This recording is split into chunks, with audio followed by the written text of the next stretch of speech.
minutes for questions. If you have anything for the authors, or if they would like to make comment themselves, that's certainly to each other. Just make sure that you hold that microphone very close to you. Questions? Okay, well, I have a question. So, I teach Flannery O'Connor, so I'm into this idea of what is regionalism and stuff like that, and how is that kind of a conflicted word, and is our particular experience universalized, or does it kind of limit us? And so I wondered, you all spoke about growing up or having a sense of the Italian experience, but maybe one or two, three, all of you, what is that? How do you feel your Italian Americanness, and how do you feel yourself as a writer? Flannery O'Connor being the name Mary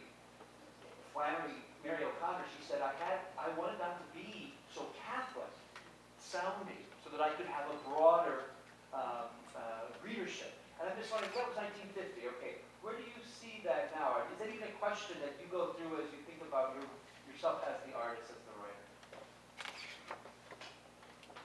You just think it off. I wanted to respond to that because number one, I love that. And what a brilliant scholar she was of, Catholicism. But the other thing I thought about is that I have a very close Palestinian friend. She was a former student.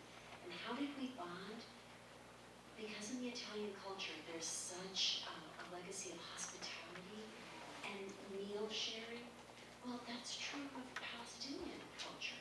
And there's also certain rules of gift giving and politeness. And we just found ourselves so totally connected, even though we were from very different, really, well, still Southern Mediterranean or whatever, but different parts of the world. And I think when you tell an individual story that may be regional, that is the first step to reaching other cultures and pieces of their regionalism and shared humanity. If that makes sense.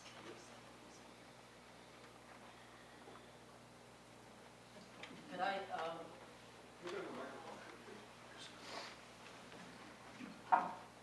I went way, I wrote Italian books, but I wanted it to be appealing to different kinds of people, kind of like what you just said. So I always make sure there's other nationalities within the context of the characters, and a lot of the Italian stories begin in Britain or Ireland or Chicago in order to bring that flavor of an international feeling to the story, even though the heroes and the topic are essentially the core of it is Italian. When you grow up Italian-American in my family, which perceived itself as American first and Italian second, I had to kind of learn Italian when I came to Loyola University. That's where I first was introduced to the language. I had to go to Italy and study in order to feel the Italian culture.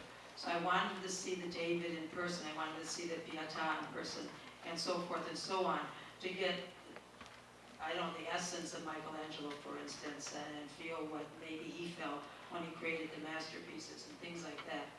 And then present that, but not strictly from an Italian perspective.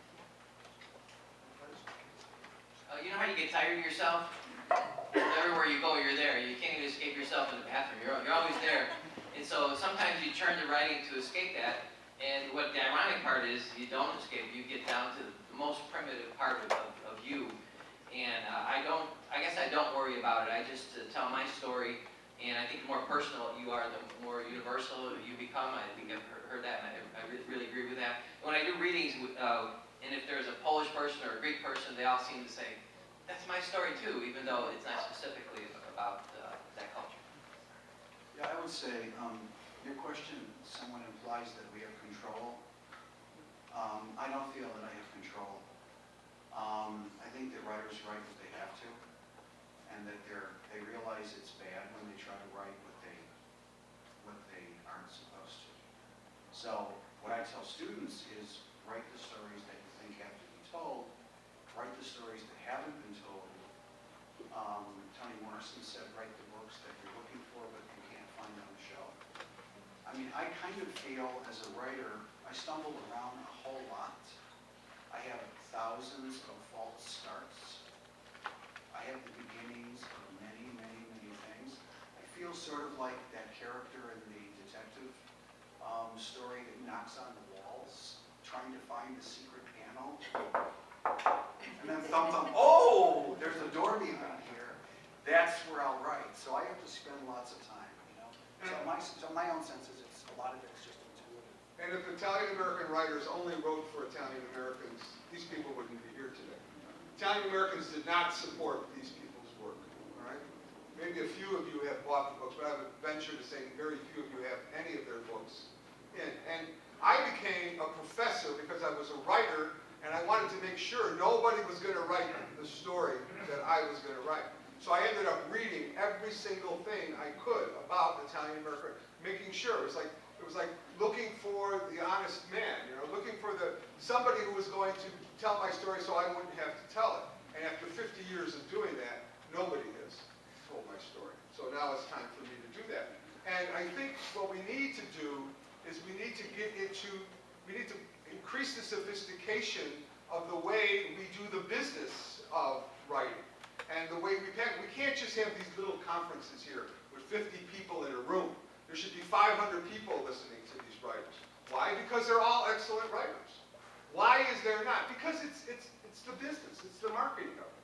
You know, and we need to get into the schools, we need to get into the museums, we need to get into all the institutions of the United States. I just sold the book. Okay, just sold it. Listen, very good. Let's thank our panel once again. It was just really wonderful.